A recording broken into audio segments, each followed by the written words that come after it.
When the devil came, he was not red. He was chrome, and he said, come with me. Come with me. You must go. Welcome to the Hello Scrum podcast. I'm your host, Andrew Dyer. Thanks so much for joining us tonight. We got kind of a special show tonight. We're going to be talking with the one of the former leaders of the St. Louligans supporter group in St. Louis. If you're not familiar, St. Louis, like San Diego, had a USL club with a large and energetic supporter group. That club went away. MLS came to town, and they had to transition into MLS supporter. They had to grow up like we are all doing right now. So we're going to talk a little bit about what that was like, how dealing with MLS works, and hopefully maybe find out what to look out for and some lessons that might help us as we, kind of take the same path. This is not the first time this has happened, so we can definitely learn a lot from the people who've done this before. But first, I want to bring on our producer and co-host, John Cross. John, how are you, sir? Doing very well, Andrew. How are you? Man, you know what? Let me just say, I know you're a teacher, and I appreciate teachers. I really do. Underpaid, overworked, the whole thing. I have a lot of appreciation for what y'all do, and especially the teachers who do things after hours, for the students. Say they put together a big trip overseas for students. Then they have all of the parents come, after school one day to learn about this process because it's coming up. And then it's not even the teacher's fault. I'm going to go ahead and blame the parents, because my outlook when you have a thing like this is hold your questions until the end. I always want to get that out of the way real quick. Let's hold questions till the end, because guess what? I've got 30 slides, and maybe, just maybe, your question is going to be addressed in slide 29. I don't know. Let's wait till we get there.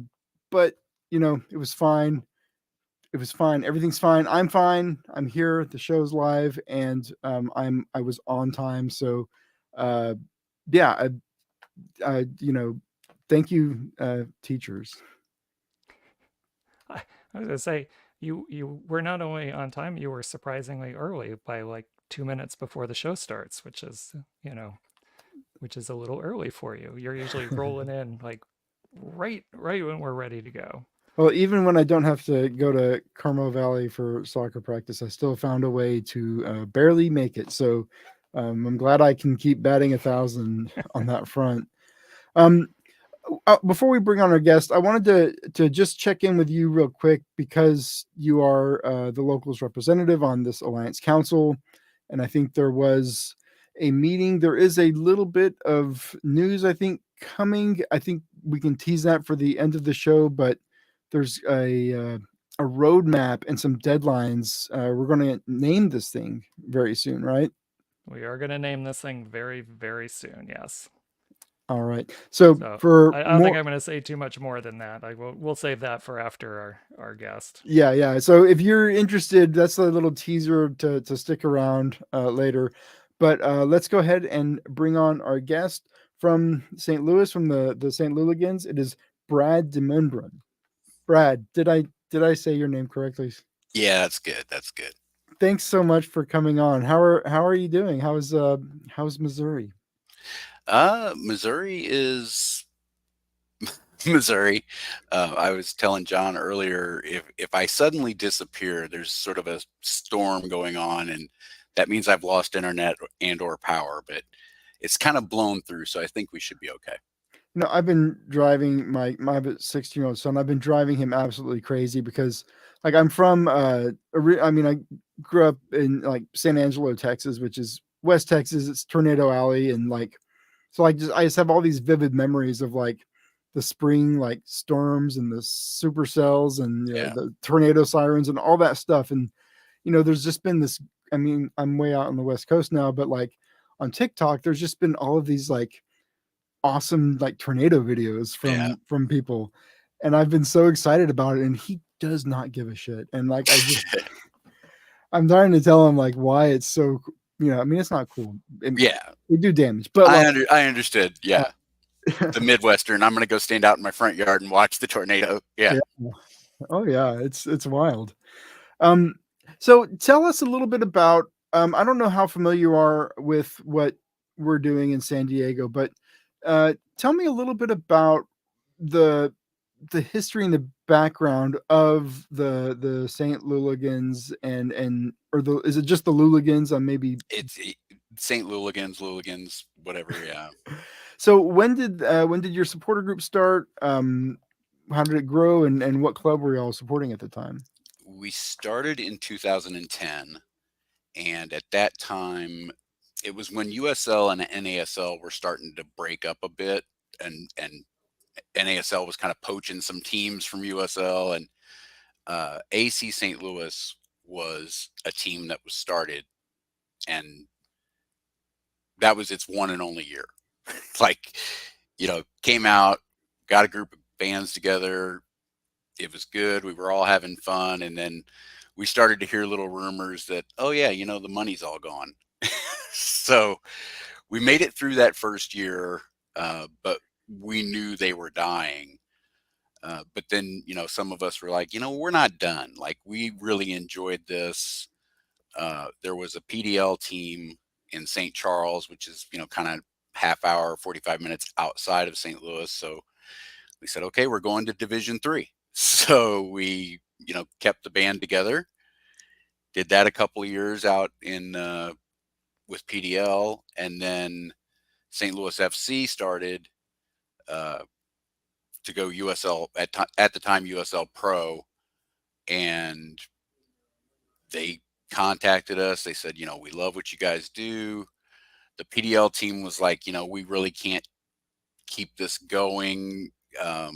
So we transitioned to the USL team, and then now the USL team has gone away, and we've transitioned to the MLS team. So, I mean, yes, in a better world, we would have gone up and down divisions with the same team over the years.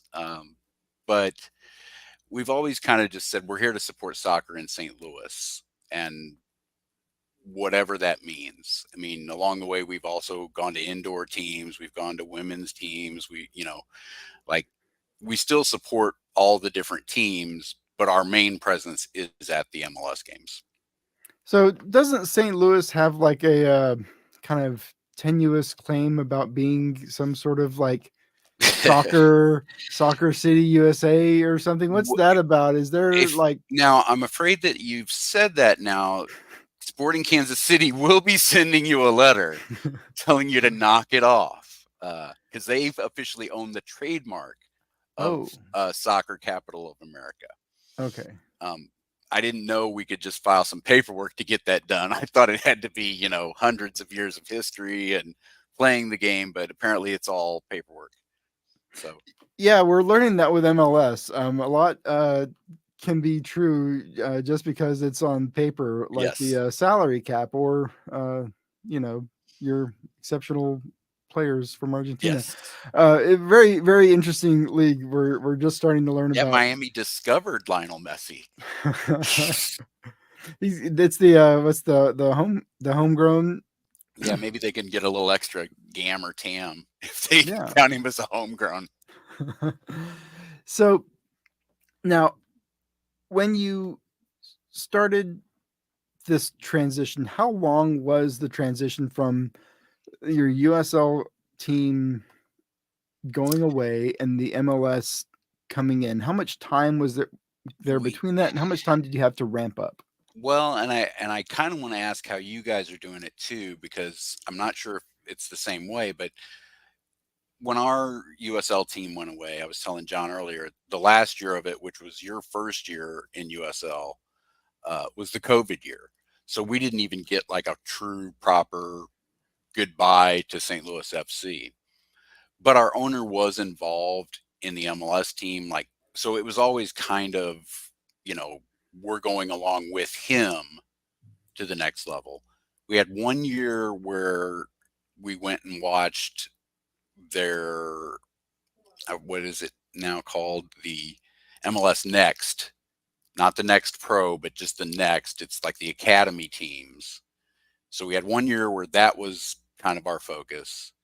Then the next year they did the MLS Next Pro, which is St. Louis City 2.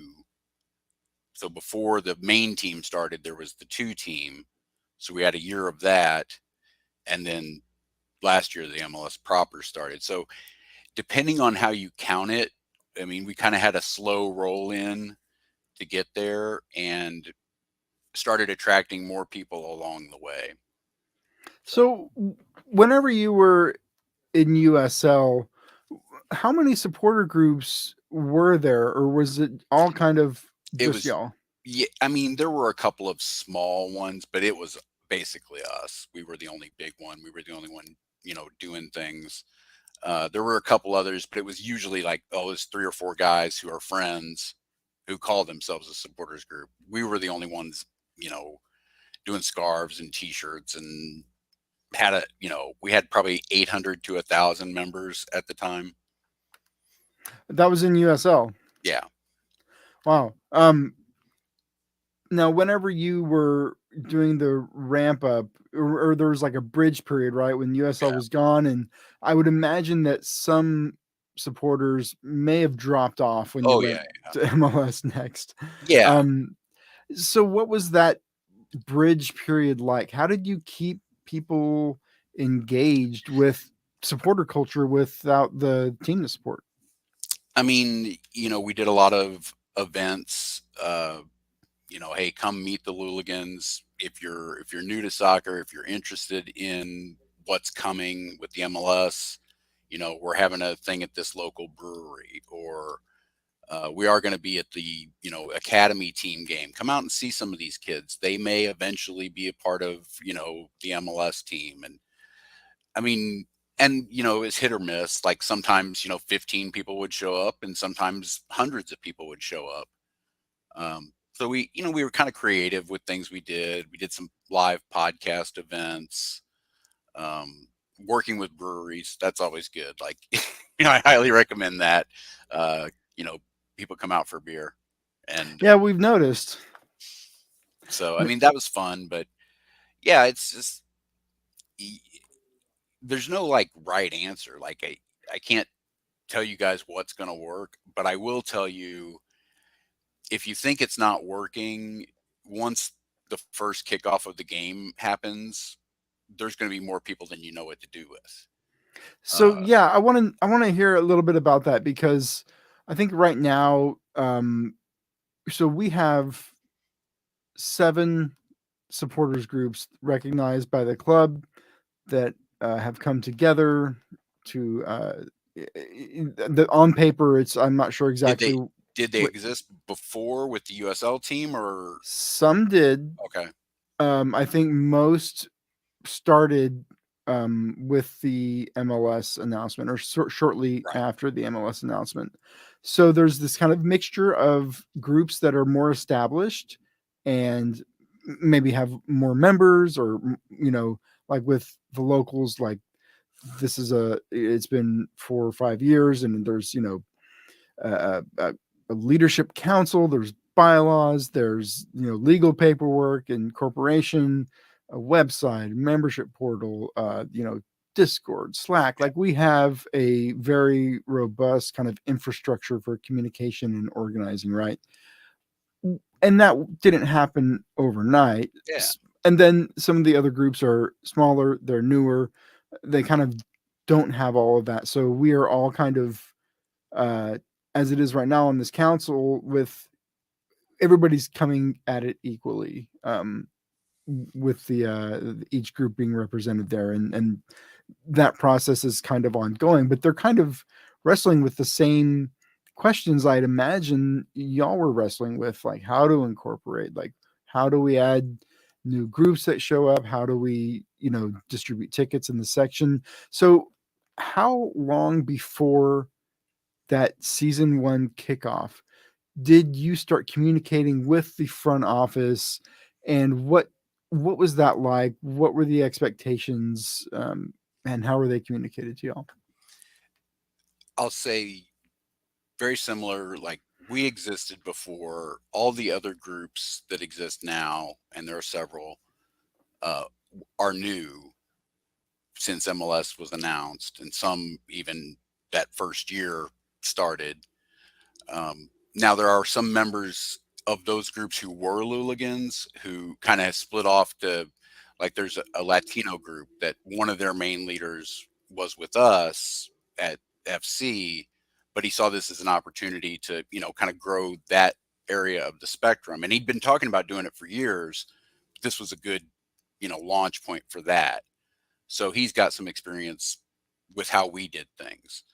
The Drumline split off and started their own supporters group because they were like, well, we don't want to be the Louligans Drumline. We want to be the Drumline for the entire section, which made sense, So some of those guys had Louligan experience. And then there's a couple brand new ones that just started, hey, MLS is coming to town. We want to do a supporters group. And yeah, everybody's kind of got their own way of doing it. But the club, they hired their supporters liaison. Like, that was one of their first hires. And he's kind of been there for 2 years before the club started, kind of taking in all the ideas and here's how we're going to do this, and getting input from everybody. So we have, which sounds like what you guys have, like, we have our own little group of the leaders of the different groups that get together and talk and decide things, like, for the section in general. And then they've also got that group with the supporter liaison from the club, who then it's like, hey, we came up with this great idea, and it's his job to say no because MLS won't let you. Right. That's a joke. I mean, that's no. Well, we're going to talk about that Yeah. because I'm definitely interested in that part of this. But I think that's coming in a little bit. So you're saying you had about 2 years lead time. We've got a very kind of compressed window here, right? Where we're kicking off, I think, in March or whenever the MLS season starts. And, See, and I was hoping you guys would do kind of like we did, where you would have your 2-team play the year before, because that kind of gives you like a little bit of a trial run before I mean, it doesn't prepare you because right. I mean, 1,000 people would come to our 2 games, and then 20,000, 30,000, whatever. I mean, the stadium holds 22.5, but they said downtown that first week there were 35,000 people, like, Wow. just being around it and watching at various sports bars around the stadium. So yeah, they're not even going to field a 2-team. They are not planning on doing that. Now, whenever you first began these conversations with the other supporter groups, what kind of, like, the thing that I've been joking with John about for a couple of weeks now is like, well, we started joking about like the Senate and Congress, like, do you represent by numbers, or does everybody have the equal seat? I think last week we pivoted to the British parliamentary system, which I might like a little bit better. There's a scepter involved. There's a House of Lords, House of Commons. How did y'all? I mean, how do you even have these conversations, and what was that process like? yeah, it's difficult because I mean, we're all equals. Like, we don't get any more say than the group who just started, and they may only have 10 members. I mean, everybody's bigger than that now, but there were some brand new groups, and we decided early on we can't just walk in and say, hey, we're the big guys and screw you all, get out of our way. Like, that wouldn't serve us either. So there were times when we were like, we think we should do it this way, but everybody else thinks the other thing. So, and I think as it's going on, we've kind of all gotten on the same page on things. Like, I mean, we take advice from each other, definitely, but we don't try to, you know, railroad anything through, or like technically we all have the same number of votes, but we discuss things, and we do have, I would say, the people. I'm not on those meetings anymore because I can't keep my mouth shut. But I have the we same problem. but we do have people who say, you know, hey, we've been doing this for a while. This is our experience, and I will say people listen to that. But it's also good to have people who are new and say, well, you know, that's all great for you guys, but we're new and we've got some new ideas, and sometimes we are, you know, sort of behind the curve, and it is good to get that new perspective. So it's working. I won't say it's always peaceful or we're always in agreement, but we're making it work. So one of the conversations and then one of the decisions that have to be made pretty quickly is kind of the governance structure of this organization, right? There's kind of this alliance model, there's this union model, and it seems to be like most of the groups prefer the union model, and it seems to be the club kind of would prefer that as well. I think it's simpler in a lot of ways. Um, which path did y'all take, and why did you go the way you went? It's hard to say because the Louligans have always been very sort of anarchy. Like, there's not technically a leader. It's, oh, well, that guy shows up and he does a lot of stuff, so we'll ask him what he thinks. And I mean, there are leaders. There are people know who the leaders are, but we don't have like officers. We don't have votes on things. We do stuff, and then if enough people say that was a bad idea, we quit doing that stuff. Or, you know, somebody will have an idea. Like, a lot of our good ideas are just jokes that we turn into something. Like, you know, we should do this. You know, that's funny, but we could actually do something with that, you know? So when it came to bringing the other groups in, like, they all do their own thing. Like, some of them have officers, some of them have, so it's very loose, the, whatever you want to call it, the council, the supporters council.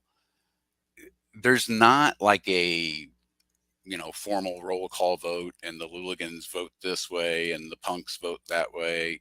It's just, it's more of a discussion, and at the end of the discussion, the kind of general consensus is this, so we're going to do it this way.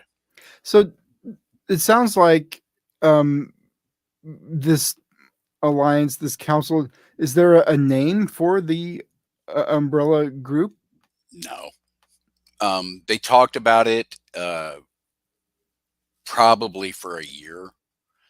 There were good ideas, there were horrible ideas, there were things that we thought were good, lived with for a week or so before we announced anything, and somebody brought up, oh, we can't do that because there's, you know, a Red Bull supporters group that, well, they folded 3 years ago, but that was their name, you know, or, and so we just started calling the section the North End because it's literally the north end of the stadium. And we was like, always like, well, that's just the placeholder. We'll come up with something eventually. Well, that sounds real familiar. Nothing better has come up so far, you know, like every once in a while somebody will have an idea, but you know, I don't know. Right now it's the North End, and it has been for a while. So it seems like the placeholder stuck. Just because it was like sort of the lowest common denominator, like nobody could argue with it being the North End. Yeah, Like, I mean the cardinal directions don't change right, and until then, the magnetosphere flips, right? yeah. Well, Mitch says whenever one of the popular members dies, then we'll name it after them. So we're just Oh, kind of waiting for somebody to die, and it could be okay. me. I'm getting old.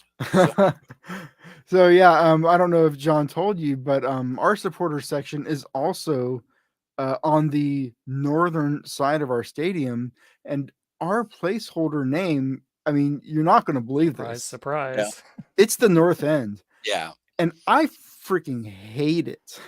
No, I I didn't mean, even want it to be the yeah, placeholder because I said, like, you know, that's just going to, if you use it as the placeholder, that might just end up being the name. Yeah, and I mean, like, we were kind of the same way, but it was like, we have to call it something. Let's just call it the North End, you know? And like, seriously, MLS has probably trademarked it. So if you guys use it, you'll There probably you get go. sued. All But right. We're going we to didn't do strike it. that one, MLS, though. yeah, No, that's yeah. fine. That works in my favor this time. So we're going But to I have mean, to take that things for like action, that come John. up, like, somebody else come up with an idea. Well, they did that in Kansas City, or, people always say here, we should do something with hell. And it's like, we got hell is real in Ohio. We got blue hell in Kansas City, and we can't do hell. But these people don't know the history sometimes, There's no chrome hells to your knowledge, are there? No, but I was going to Okay. bring this up. When I first heard the name of the pod, I was like, that's got to be a reference to Wilco. It's got to be. Yes. And, Jeff Tweedy grew up across the river, and I've met him a couple of times. So Oh wow. the next time I see him, I'm going to say, hey, I was on a podcast, and, maybe he can see you. Yeah, this was He wouldn't brought do That to was us the inspiration. from one of our art director. Actually, I think was the one that suggested using that song Yeah. as our theme song, kind of a sped up punk version of it. And we liked the song so much, we decided to just name the podcast Yeah, I after loved the it. song. And I love the graphic with the Chrome Devil. That was great. Yeah, that's I'm trying to figure out. I'm not the artistic designer, but I do want to do something with that devil guy. I like him. So as you're having these discussions with the front office, um, what were there like hard lines? Were there like barriers and things that were coming from MLS or the club that you were just like, this is our line in the sand. We have to make a stand here. How do you even pick those battles? It's I won't say there's like hard lines, but they let us know, that's a direction I wouldn't go down so much if I was you. I mean, and sometimes you do get your back up a little bit. So far, there's been no like, that's it. We refuse. We're not doing, X, Y, or Z. I mean, they they do have some people in the front office that kind of get it. So they kind of know supporter culture a little bit. I mean, there's some guys from in the front office from England who've dealt with supporters there. Obviously, there's some German influence in our front office, and then our supporters liaison is actually he was in USL with Birmingham Legion and worked with those guys down there. So I mean, they kind of understand supporter culture, so they don't bring us things that they know are just going to be a no. They're not always happy with some of the decisions we make, but so far nothing has been like a bridge too far. How do y'all distribute tickets? Tickets are, well, right now there just is none. The stadium is sold out and has been forever. We get a link a couple weeks before every game that goes to all the supporters groups. Like, we all get it at the same time. There's no reserve, like, we don't get a certain number. Santos doesn't get a certain number. We all get the same link. We all get it at the same time. And say this week there's 100 extra tickets in the section. Next week there may only be 25 or however it works, and we put it out to our supporters via the various, Discords or Facebook groups or whatever. Hey guys, here's the link. Get them while you can. So that's really interesting because is it because the supporters groups, so many of the supporter group members are season ticket holders in the supporter section, or Yeah. are other fans able to buy tickets into the section on the cheap? For season tickets, but as far as there's, like I said, the stadium's sold out, and has been since like 10 minutes after tickets went on sale. So, like at the end of this year, if there were, say 50 people decided not to renew their season tickets, they've got a list 30,000 long, that want the tickets. And these are people that are coming to wave flags and stand and sing for 90 minutes. Like, I mean, those are usually our season ticket holders that, sort of have those positions. But yeah, there's just, like I said, like some games, it's like, hey guys, there's only 50 tickets available. City also has a plan they call My City Plus, I think. Like if you didn't get season tickets, but you want to stay on the list, it costs you like $50 a year, and you get like that link every week. So, and that's for not just the supporter section, but hey, we've got, we've got 1,000 tickets in the stadium. Here's the link. Go get it. so I know, like, one of the things that comes up when we talk kind of big picture about like what we want to see in our supporter section, one thing that we all agree we don't want to see is supporters groups peeling off and sitting in a different part of the stadium, or doing different drums or different chants. Like, we all want to be on the same page. Have you all run into any challenges along those lines? No, I mean, thankfully, like I said, we already had drums. We already had some chants. They've come up with a lot more with the input of the other groups. But we kind of came in and said, we've been to stadiums where you've got supporters groups doing two different cheers at the same time. It just doesn't work. We have to be on the same page. So the Florida Noise is the name of the capos and the drummers supporters group. You can be a member of Florida Noise and the other groups too, but they kind of are in charge of that. So whoever are the capos that day, they're all working with Florida Noise, and Santos is bought in, punks are bought in. We're all like, yes, that's what we're doing. Whatever they say, that's the in-game, soundtrack, if you will. And that's something that, before a ball was kicked, right? These supporters groups got together and agreed to just Yeah. kind of be on that same page. Yeah. And they've got input, like, like we've, Santos would say, hey, this is a song we want to do.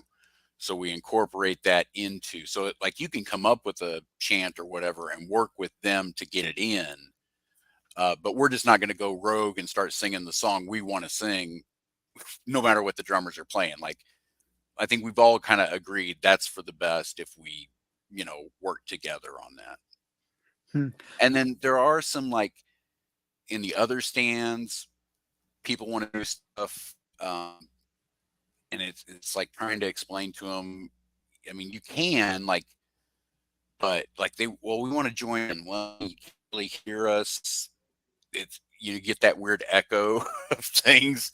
We try to do some call and response stuff, but some of those fancy seats, then people get mad if people are standing up and singing, hey, I paid $2,000 for my seat, sit down.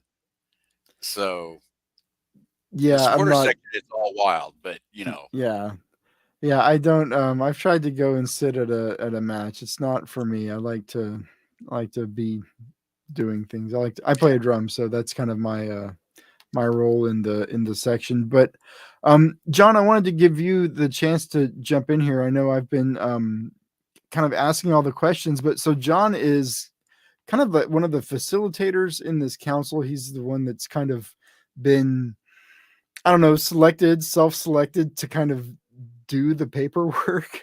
So I want to give him a chance to ask any questions he has. Yeah, I'm actually looking more down the road. You had made a comment a little earlier about people joining up, and I was wondering, how did your numbers change? Like, as you approached that first game or after the first game? Did you see a tremendous amount of growth? Was it a trickle? Was it steady? Like, how did that fluctuate? And if it was a big surge, how'd you guys handle that? the Louligans are a little different in that, like, we don't have membership dues. We don't have any official sign up. So I can't even tell you like how many people we have. We just know it's ungodly. um, as far as like the merch situation, like that's how we raise our money, is by selling merch. I will tell you, normally, like in a USL season, we would sell like 500 to 1,000 scarves. The first MLS game, we sold 1,500 scarves on the first day, and T-shirts and all the various, like, we were not prepared for how, like, I'm calling our scarf rep in, before kickoff even. Hey, I need another 1,000 scarves as quick as you can get them to me, because even though we bought more than we thought we would need, it wasn't enough. Like, it was insane. So I can't answer how many people we have. I just know it's huge. And we do have, like I said, cross membership. Like, there are guys who they're members of Right. Santos, but they come to our tailgate party for a while and they both scarves on, and we're not real sticklers for that. You have to choose. And then there's people that just come, hey, I heard this was a good time, I'm here to have a party, and they're not going to be doing any of the supporter stuff. They're not going to any meetings. They're not going to any, events, but they like to come to the game and have fun.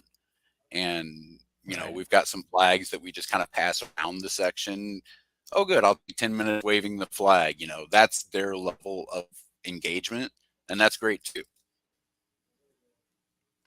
And then right now with your matches, I was curious with your ticketing, because that's a conversation we're having with the club right now, trying to work out how tickets are going to be allocated, how we need to organize. We also have, being in California, some special rules, but um, do you get a With lot us of people who aren't in a supporter group that end up in the supporter section? Like, when that link goes out, do other people end up buying them, or is it just it's all people who are affiliated in some now, way with supporter groups?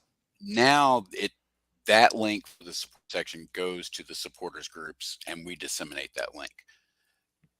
But when it came to buying season tickets, you did not have to be in a supporters group. I mean, probably half the people or more in the supporters section don't like claim allegiance to any supporters group. They have fun and they sing and they chant and everything, but they just, they're just there to have fun. I will say, when the season tickets went on sale, I want to say the Louligans were the only recognized, organized supporters group.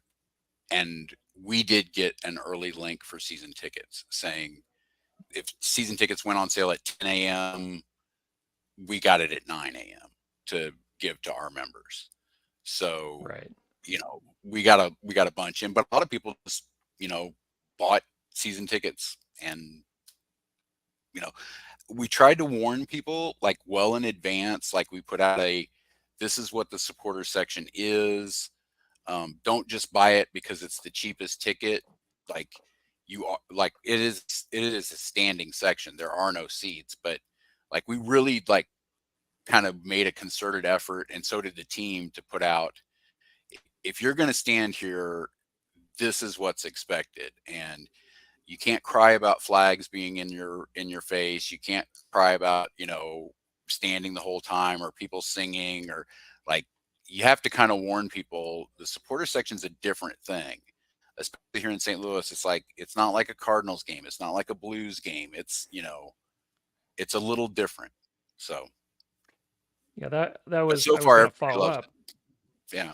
Yeah, to ask that if you ended up having a lot of people who maybe originally signed up there and it wasn't what they were expecting, and then they bailed. I'm sure there might have been some of those, but I, that's what I was kind of yeah, getting to what you guys did. there was some of that, and I will say the club worked with people. More than that, though, we had people who had seats. When they saw what was happening, oh, I want to go over there. I want to change Right. my tickets to that. Um, the club worked with some people to do some switches and things like that, and they tried to be very accommodating to people. But I will say the sales reps, like, when you bought, well, first you just got in line to buy tickets, like I put my deposit down, I'm in line. And then a ticket rep would call the person and kind of go over the tickets with you. And they made it very clear, if you're buying here, this is what you're getting. And then you had the Right. stadium walkthroughs where people could kind of actually see it. Um, so, and luckily, most people have who were invested in getting season tickets had seen a game. Either it was curious about MLS or had seen a European game, or like we kind of, this is the crazy section. Like, you can't sit here. So, Right. So but I yeah, want there's to always somebody who's disappointed, or this isn't what I wanted, and the club went out of their way to help those people. I wanted to ask you a little bit about the practical like game day operations side of things because in USL, we had a very close and easy relationship with the front office. We were in a university's kind of small football stadium, and there was no real restriction about like the size of our flagpoles and like the size of our flags. Had a lot of freedom to display the signs we wanted to display. They had to be approved. There was somebody that looked at them before anything went up. But um have you run into this, like, because we are getting some, as it stands now, there are some very, I would call them questionable regulations about like flagpoles no longer than 5 feet, and just some really things that have to be worked out, I think, before day one. But what's your experience been with this? Yeah, it is sometimes maddening, some of the hoops you have to jump through. I will say the recognized supporters groups get a little more leeway. Like, we've got the gigantic flags on the gigantic poles that are pre-approved. They have to be taken in ahead of time. Theoretically, they're searched. I mean, it's the same guys every week and they just wave them in. But if I was just a fan off the street, I tried to carry in my 30-foot pole flag. They're not going to let that in. Even regular 3x5 flags, we're supposed to have them all approved. I'm not going to say somebody doesn't sneak one in from time to time, but there have been threats when people find signs that aren't approved that you're going to lose your season tickets, things like that. But it's a fine line because you see kids holding up signs. Hey, it's my birthday, Berkey, give me your gloves. Well, I know he didn't get that sign approved. You know what I mean? Like, they just let him in, like, because who cares? I mean, yeah, let the kid hold up a sign.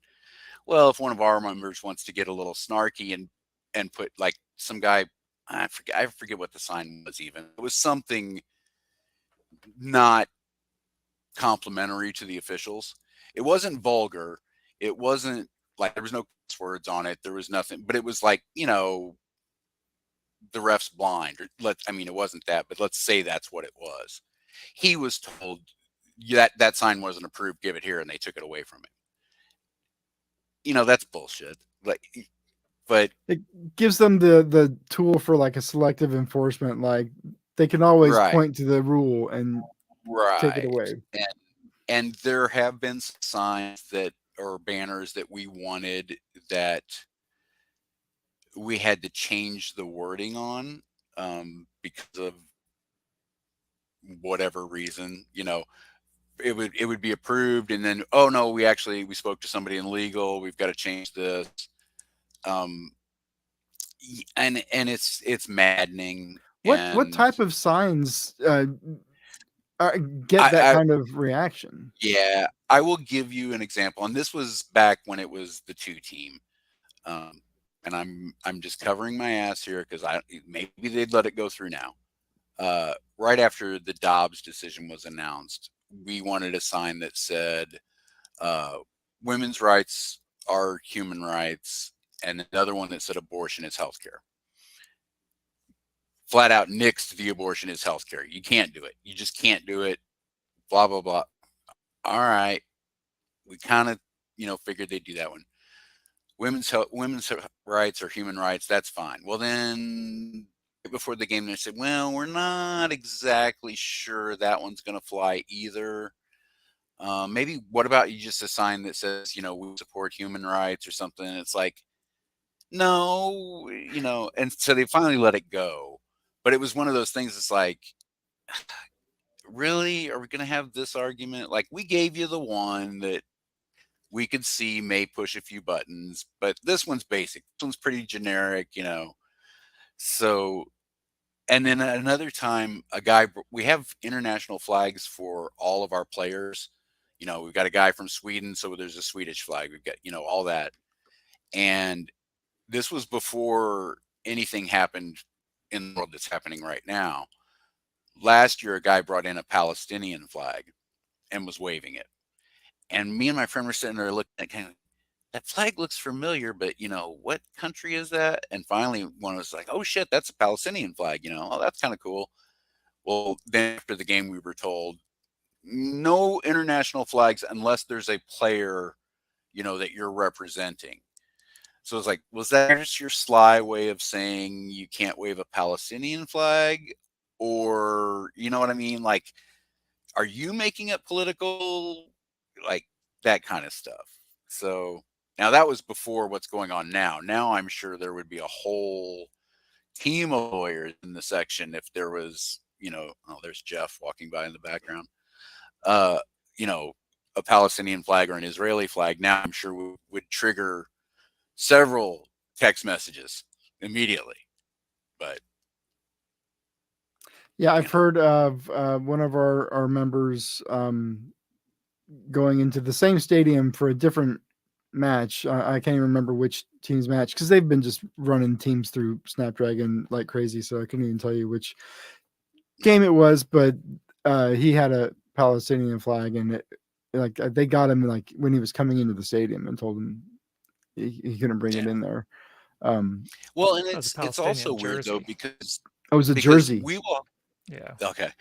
Well, we have signs like that we know we've seen in other MLS stadiums, like other supporter groups have, XYZ, and they'll say you can't have that one. I'm like, well, why can they have it in Portland? If this is an MLS rule, obviously Portland's okay with it. So is this a St. Louis rule, or is this a Portland, or is this an MLS rule? And they like to hide behind the MLS as saying this, but sometimes it's just the club. But it's murky, and it's always. Well, so we'd love to let you do that, but we can't for whatever reason. Can I? Let's play. This isn't really a game, but I'm going to throw some signs at you, and tell me yes or no if it would be allowed in your stadium. Okay. Black Lives Matter. I don't know. Wow. Honestly, I thought that was the easy one. I will say I've seen Black Lives Matter T-shirts in the section for sure. I don't know if they'd let us make the sign. I don't know. Wow.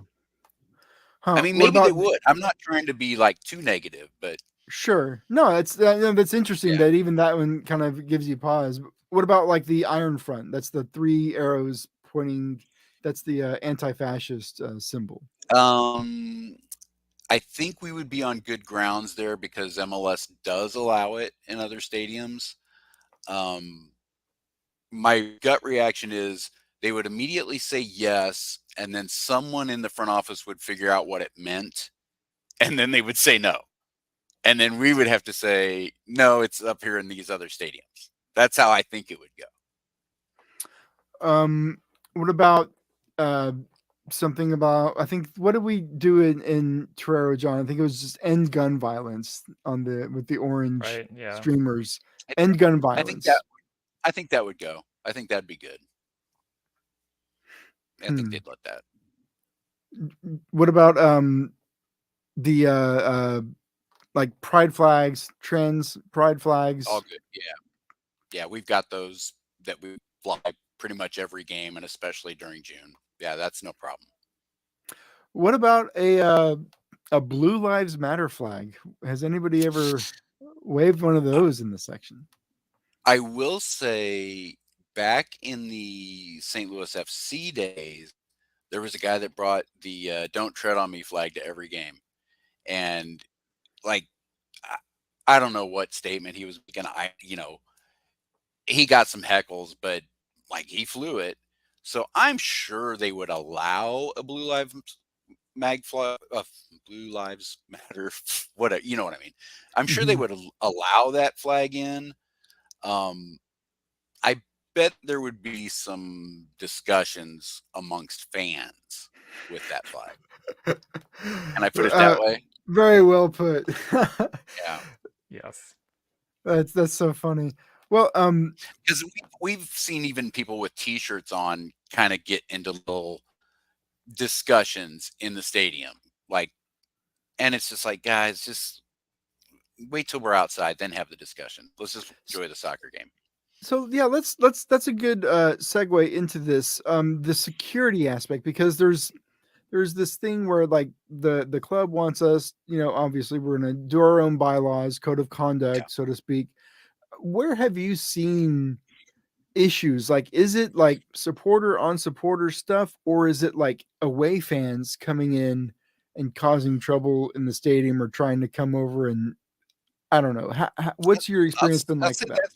that's been pretty good so far. We haven't had any real issues with the away fans, even in the pregame parties. Like usually, we'll say to whatever groups come in, hey, feel free to come by, have beer or whatever.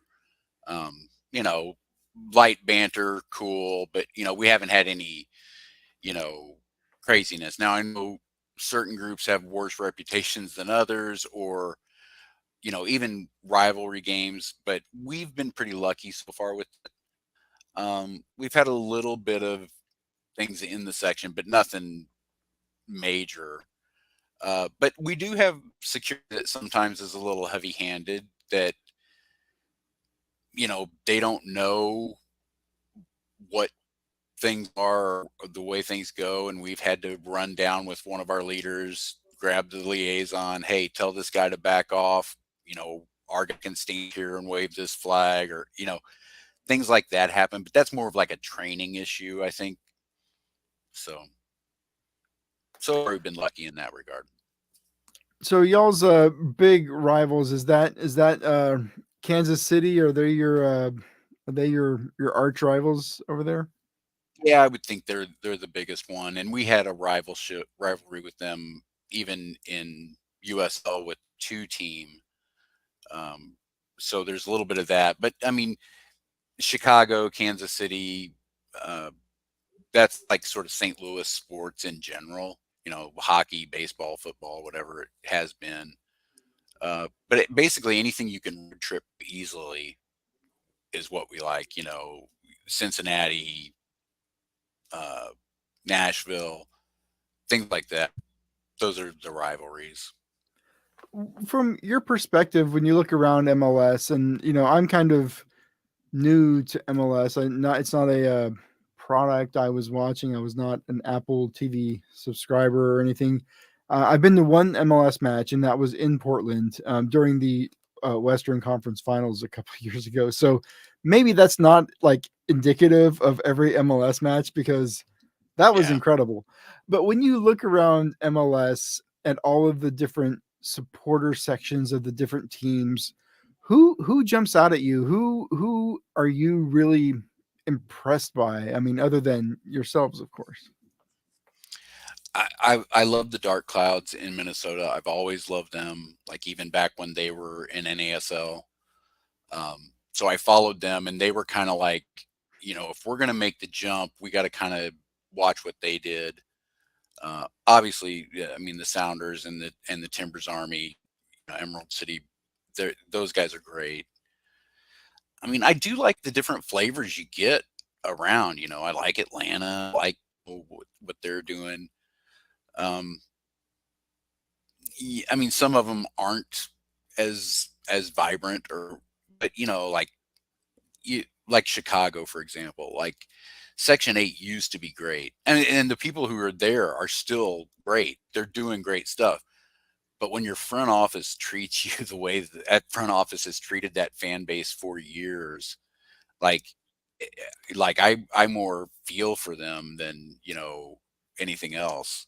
And we've got friends there, like the people who are still there, who are still going, God bless them, like they are trying their hardest to make it happen again. But it just seems like every year the front office does something else to that, you know, supporters group. So like, So what are the we're kinds of lucky in things? that. What kinds of things are toxic? What's a poison pill for a supporter culture? What types of things should we be kind of wary of? I don't, just like, sort of bait and switch things where they tell you this is going to be how we're going to do it, and you get everybody on board, and then they don't exactly deliver what they said they were going to deliver. Um, you know, like they they market you guys, they always, use you guys for, pictures, and this is this and this is that, and then you'll get a note the next week saying, "Hey, don't overdo that." It's like, well, you guys put it in your ad last week, but now you don't want us to do that, kind of thing. That just happened with the Um, 3252 with their yeah, I mean, that stuff drives me nuts. I will say one of the problems that we have, and I don't know how to get over it or through it just yet, is the Louligans have been around for much longer than the other supporters groups, and we're I'm not bragging, just we're bigger than the other supporters groups. So like announcers on Apple TV will a lot of times say, "Hey, what a great tifo by the St. Louligans," and we're like, "Well, actually, that one was done by the Punks, and the Punks are mad because we got credit for it, and we didn't do it. We immediately put out a thing. They did it." But a lot of people just sort of refer to the North End as the Louligans.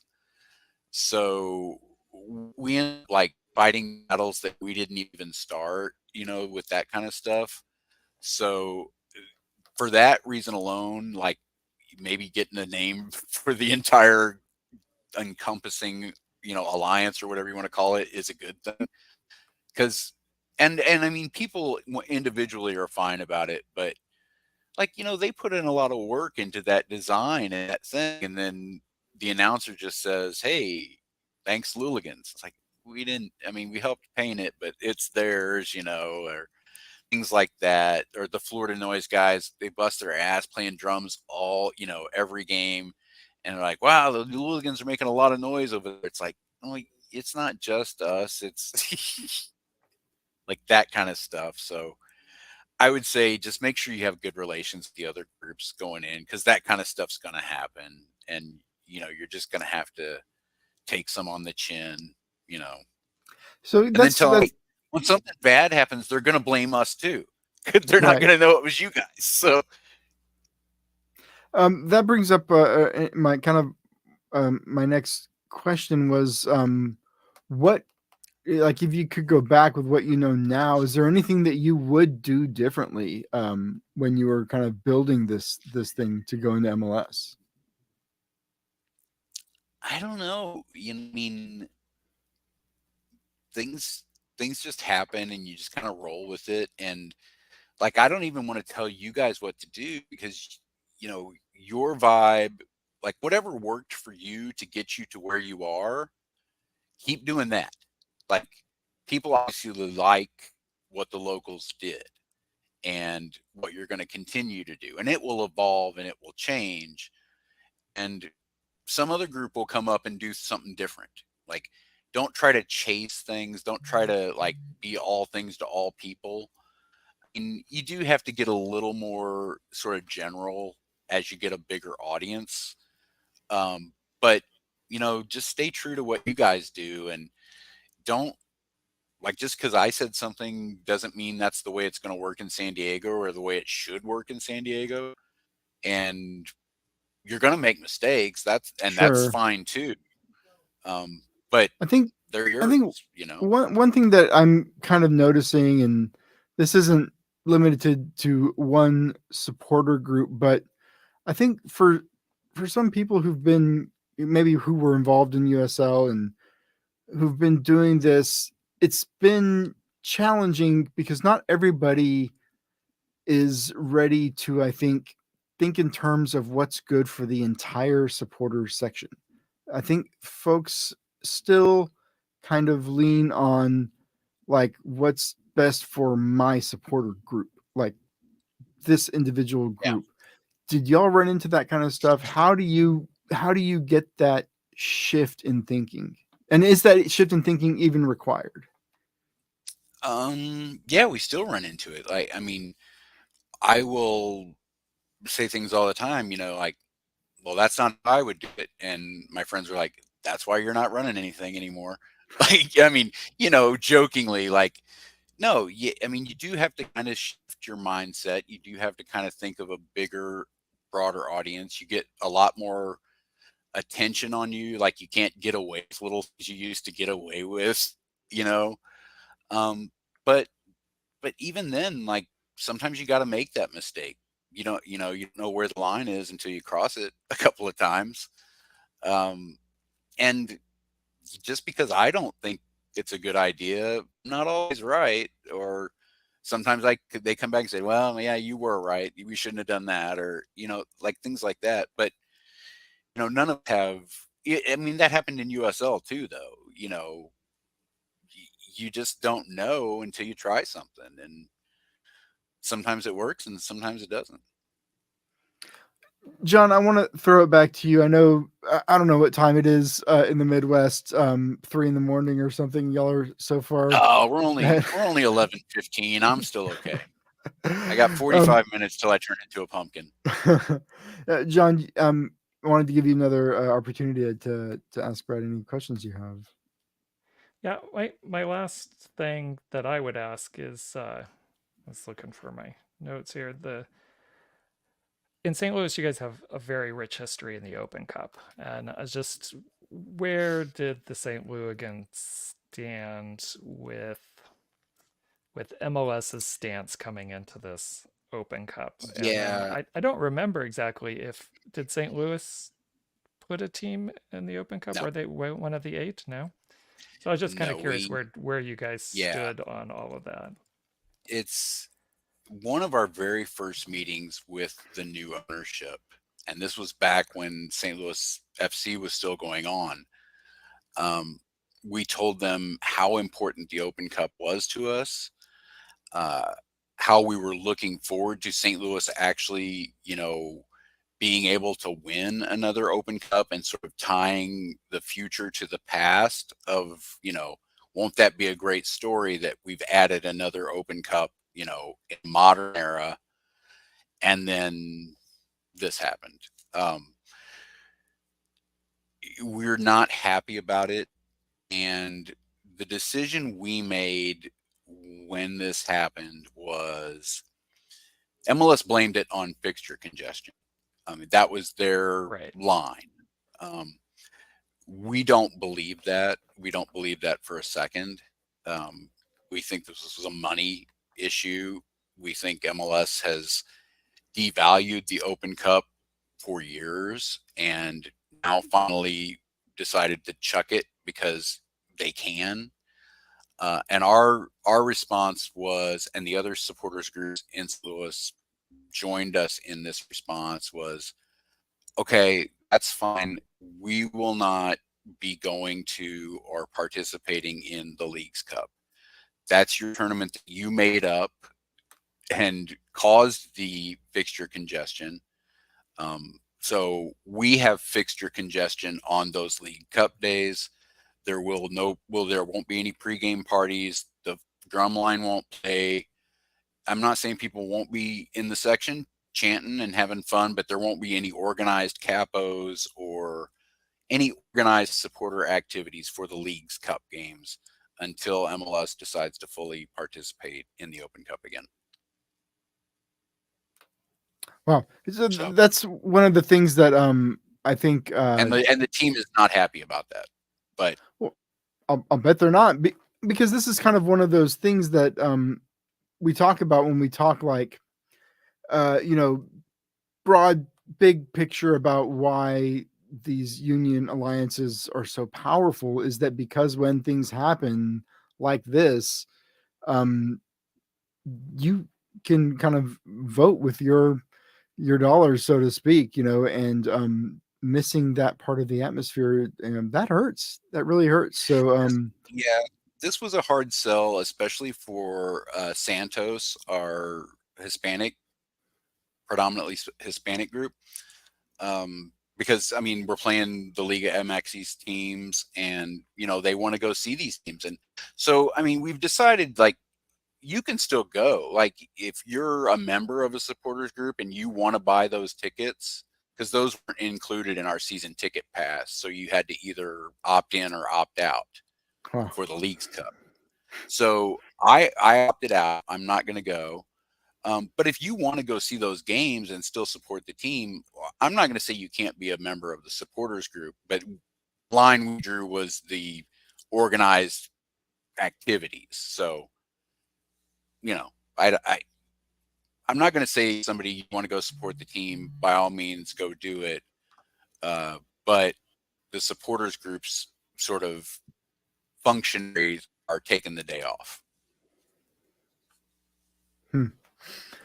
Well, that's kind of what I really wanted to have you on the show for, was to kind of walk through some of this stuff.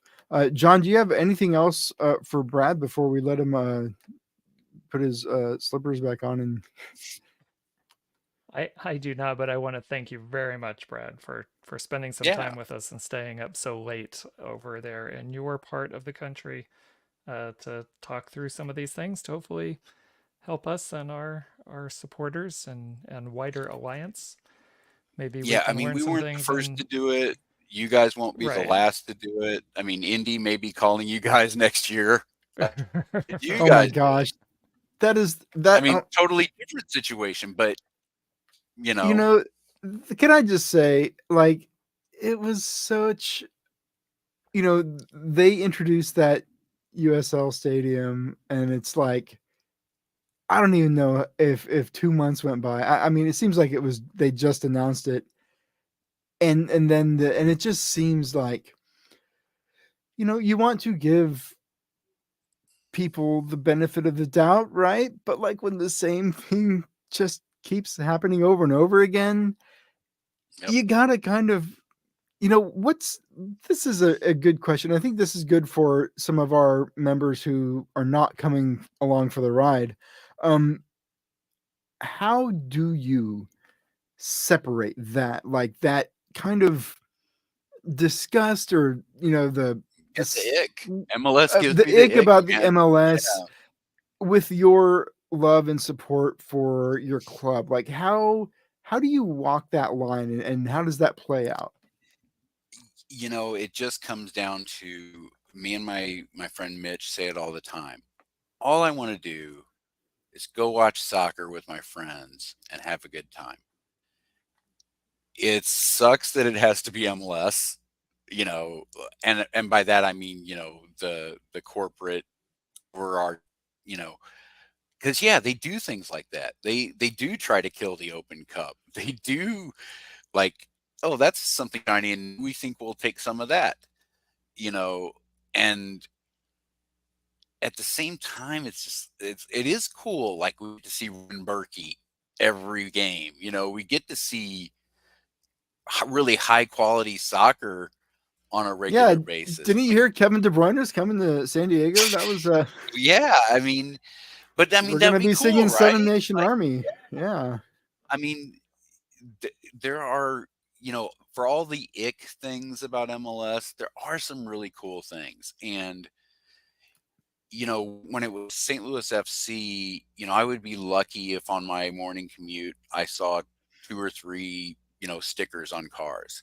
Now I see Louis City stickers everywhere. Like I go to the gas station and I can buy a scarf at the gas station. Like my coworkers ask me, "Hey, what's going on this week? Or should we beat these guys?" Like, you know what I mean? Like it is a bigger deal, and it's fun. It is a lot of fun, but there is some ick too. Like you have to just kind of live with. But I mean, yeah, my alternative is to stay home and not watch soccer, I'd miss that. I'd miss hanging out with my friends.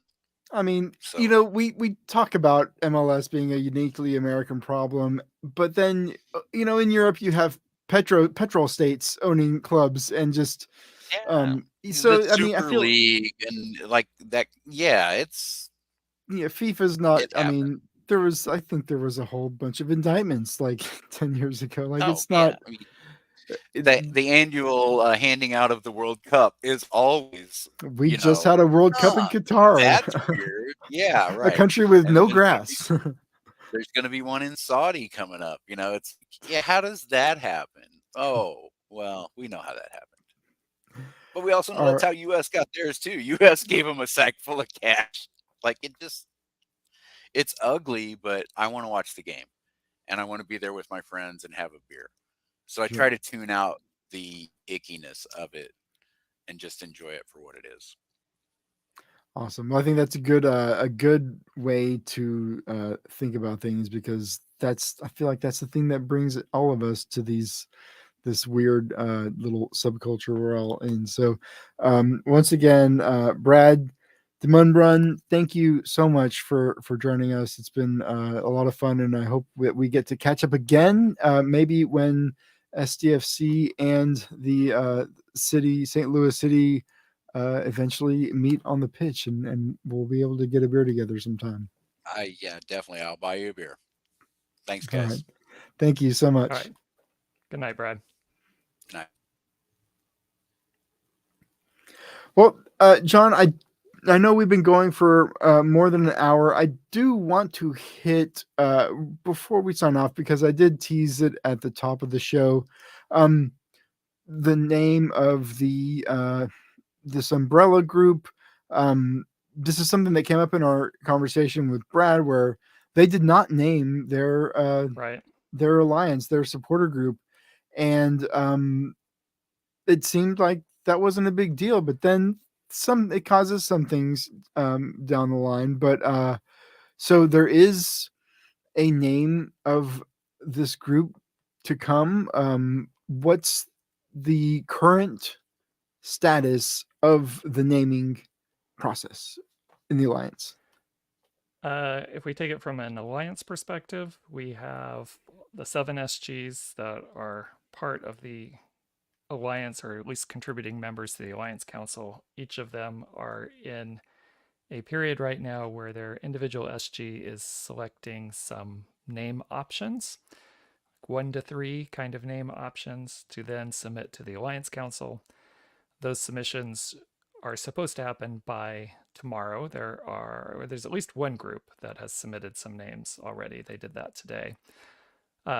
But then those will be submitted to the Alliance Council, and then on Friday, the members of the Alliance Council will meet all together face to face and hash it out for the name. Not really Well, sure. Didn't establish a set process because want to see what the names are. So that's seeing the names, and then that'll be part of the discussion probably over the next couple of days for how to play that out. Because it could be there's a lot of overlap with names. There really isn't a lot of variety, or there's tremendous variety and people feel very strongly, which then it's going to probably so go to a vote at some some point. people out there, I won't say who, me, might be interested in seeing this list of names for the purpose of mocking the bad ones. Will I get the opportunity to to uh, shit on the bad names in some, either in a private manner, in a public manner? Will we get to make fun of bad names, or is this going to be all kind of handled very discreetly in house? What's the process? Well, yeah, the way you phrased it there makes it sound like no. I didn't mean that. I'm Um, sorry. I'm sorry. I know I some of us no, have been I coming up would with bad say, names on purpose. I'm just gonna let me do some well, background. I mean, we had what, close to 50 names or something on our thing then, and we had a process of whittling that down, which didn't go over well with some of our members. Certainly we heard back from them about that. And it's ultimately it's going to be, it was decided a while back, it was going to be an Alliance Council decision. And part of it was trying to get some feedback from the SGs instead of making it just a completely an Alliance Council decision. And that's the process we're trying to go through. It's not a perfect process. Personally, like and I've mentioned this many times, I don't care what the name is. Whatever it is, I hope we just own it and run with it. It needs to be in And just Spanish. I'm and on make the it record. I'm make on it the mean record. something. I'm on the It record needs to that be in I don't Spanish. it needs to be in Spanish. I Well, just think, see, how I could you mean, have a this is team here and not have we a have people who feel that. We have people who feel very strongly it should only be in English. We had, and this is not just from our, so we've heard these things within our group. But I think other groups, especially I if they mean, have enough members, are experiencing some of the same things. maybe we should So, rename the entire city in English, because San Diego is a Spanish name. yeah, So maybe if we're saying, hey, we should be in English, then, maybe the name of the city should also be in English. I I guarantee you, no matter what name is picked, it's going to be ridiculed. There's going to be a very No. vocal number of people who are going to hate it and they are going to share it. And I don't know what it's going to be. There's no, I mean, we won't know till we get the representative names and then everybody gets in the room. But people are going to hate it and they're going to share everything about how awful it is and how it's ruined their life. And, they'll never set foot in the Alliance again. And maybe that will actually be true for some people. I don't know. But I don't think, and I know for me, I didn't like Loyal when it was first presented as a name. I was kind of like, I like the colors, but I didn't really like the name. I would say most name when the MLS first started. I remember back in '96, and they announced all the names. They got ridiculed up and down, like the Galaxy. Like what a stupid! And now we don't think about it. Like we don't even bat an eye at the Well, name now anymore. we It's just get just a city name. name plus FC, and people Well, pine for the right. days of interesting names, because every club has the same name essentially. Well, it's Go ahead. Sorry. Well, I was going to say that's what you hear now, this nostalgia, like this stupid city name FC, when we had great creative names before. But I mean, living through that when all that happened, nobody liked any of the names. All the names were panned pretty much universally. I think maybe the I Chicago wasn't a Fire, huge when it came out, was about the only one where people were like, oh, yeah, okay, that's pretty good. I wasn't big on. Loyal. I was like, it makes. I wasn't. I didn't have the same negative reaction that a lot of people had. I didn't like the locals when the supporter group was named. Yeah, I thought it was a little too like surfy and just like a surfer right. thing, right? Like you can't surf here. It's locals. Like I kind of had like a negative connotation at when I first heard it, I would say. Right. Now it's just what it is, because it's just been however many years, and it doesn't. It washes over me at whatever that initial reaction was. But yeah, the thing is, there used to be this cliche on the old internet, when we used to have functioning search engines and these forums where you could go. Believe it or not, John, I am a forum poster. I used to post prolifically Well, shit. on forums. Yes, yes. An old flame war veteran, I'd say. And there was this cliche that went around every time people got mad. This is specific to another forum I was on. I'm going to date myself a little bit here, but I used to post a lot on fark.com, and I was part of that kind of community. And every time they changed or updated the website, changed some of the designs, people would just get super mad. And like the big cliche was like, you'll get over it. Like people would just be responding, you'll get over it, like all through the comment thread. And it's basically true. Like whatever you're mad about, when it comes to somebody else's creative or design choice, you'll get over It's all what we make of the name. I mean, our behaviors will be attached to the name more than anything else. So it may seem like the worst name ever in the beginning, and you may not like it. And there's been most of the names I've ever heard for sports teams, when I first hear them, I'm always like, meh, or I really think they're awful. And after a while, like it's just the name. It's how you identify them. It's just the identifier Can you I have, but the actions behind the name means so much more than what the name actually is. I want to plant my flag here, because one thing I've noticed in this process, and I mentioned this on Discord the other day, like it's much easier for me to tell you why names suck than for me to like Oh, sure. come up with a good one myself. Like it's Right. very easy to say why these names suck. And that being said, I want to do that right now. The names that I really, it's late. Nobody, I mean, all of the like the fleet, battalion, the army, like all of the names that are just like another variation of army, fleet, battalion, squadron, Right. whatever, flight. What are the other legion, regiment? We can go all the way up. Expeditionary Right. force, whatever. Corps. I hate them all. I do. I don't like them. I don't know why I don't like them. I'm a military veteran, and I cover the military a lot in my day job. But gosh, I don't like it for the section, for the group. I don't know. I don't know why. But yeah, it's much easier to shit on something than to be positive and proactive and create something yourself. But I do It is trust. hard to create something good. It I really is. I do trust, because I know the people on this Alliance Council. Like I do trust that the name that's selected is going to be something that I'm going to be able to get behind very easily. I do have trust, faith, and confidence in that group doing the right thing here and not picking fleets.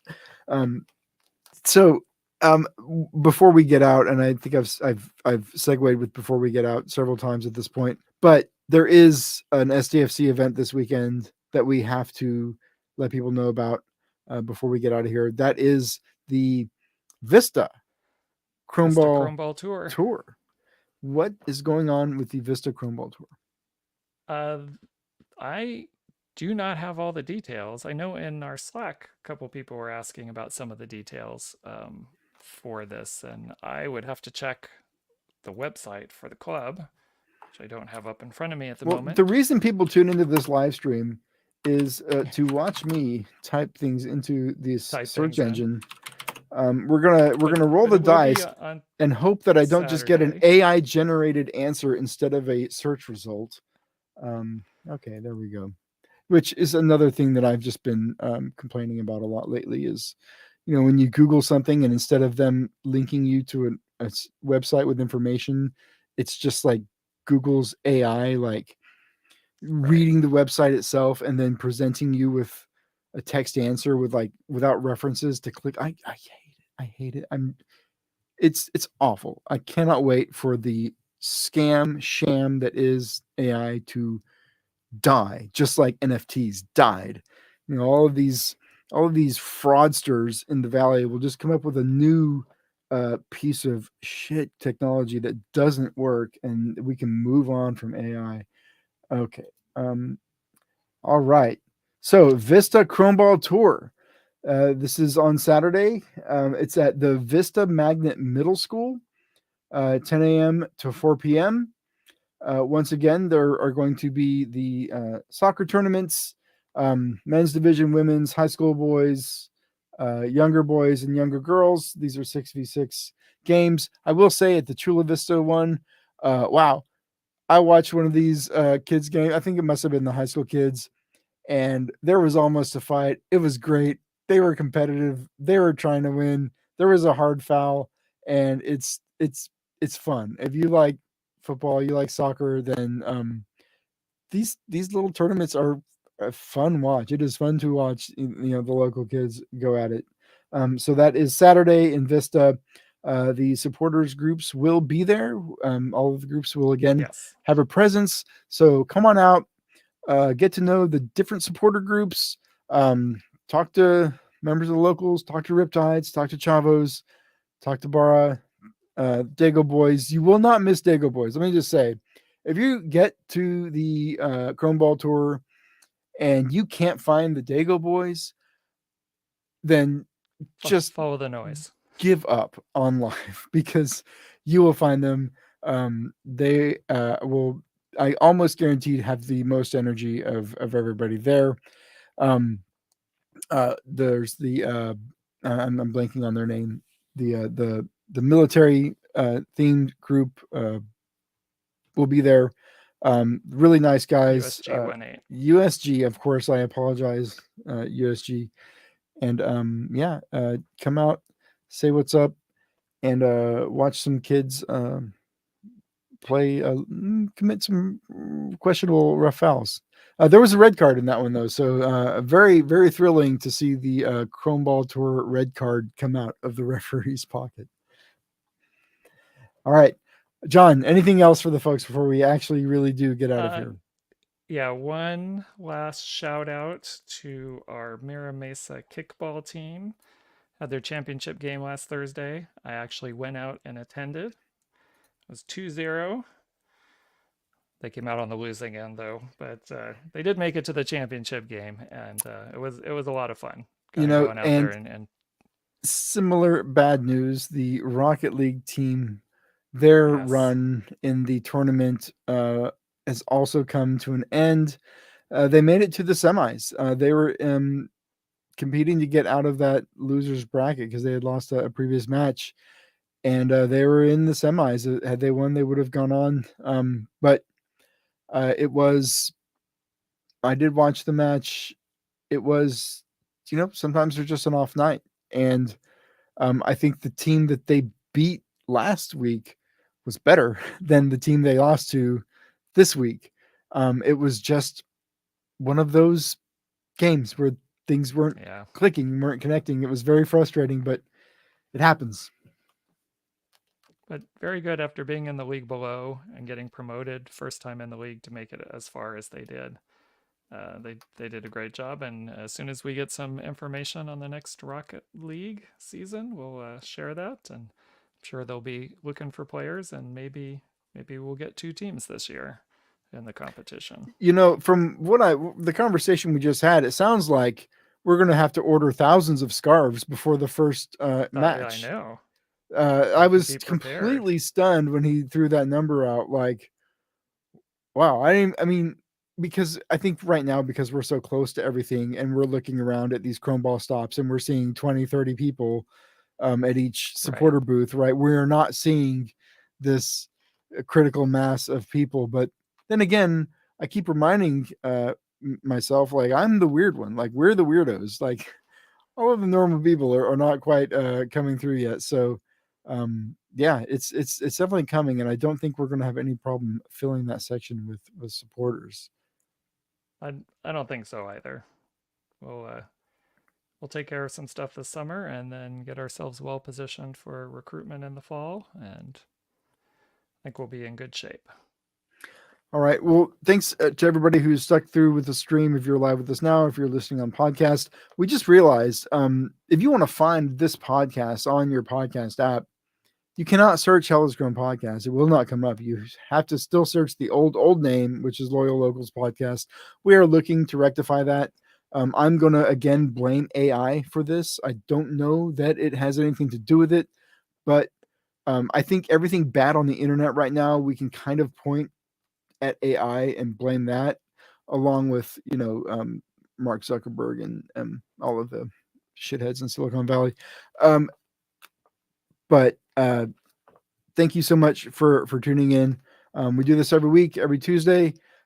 We, are the Locals Supporter Group podcast, but, right now there's no soccer to talk about, and everything we're talking about is pretty much this alliance and this process going into MLS. So whether you're involved in Locals or you're involved in a different supporter group, we're going to have information that I think is relative and useful for you. So please, if you stopped in for this interview, I do plan on bringing in some more folks from other MLS supporters groups. I think that was a lot of fun talking with Brad. I think it's really helpful to kind of start making these connections, bringing people on the show, learning from other groups, figuring out what the vibe is like in other supporter groups. And this is all part of that supporter culture. Like I said, we are the weird ones, so usually we can find common bonds with all these folks. All right, John, are you all good? You got anything else for people? I'm all good. I'm ready All right. to go. All right. Well, until next week, thank you so much. All right. Good night, everyone. Bye.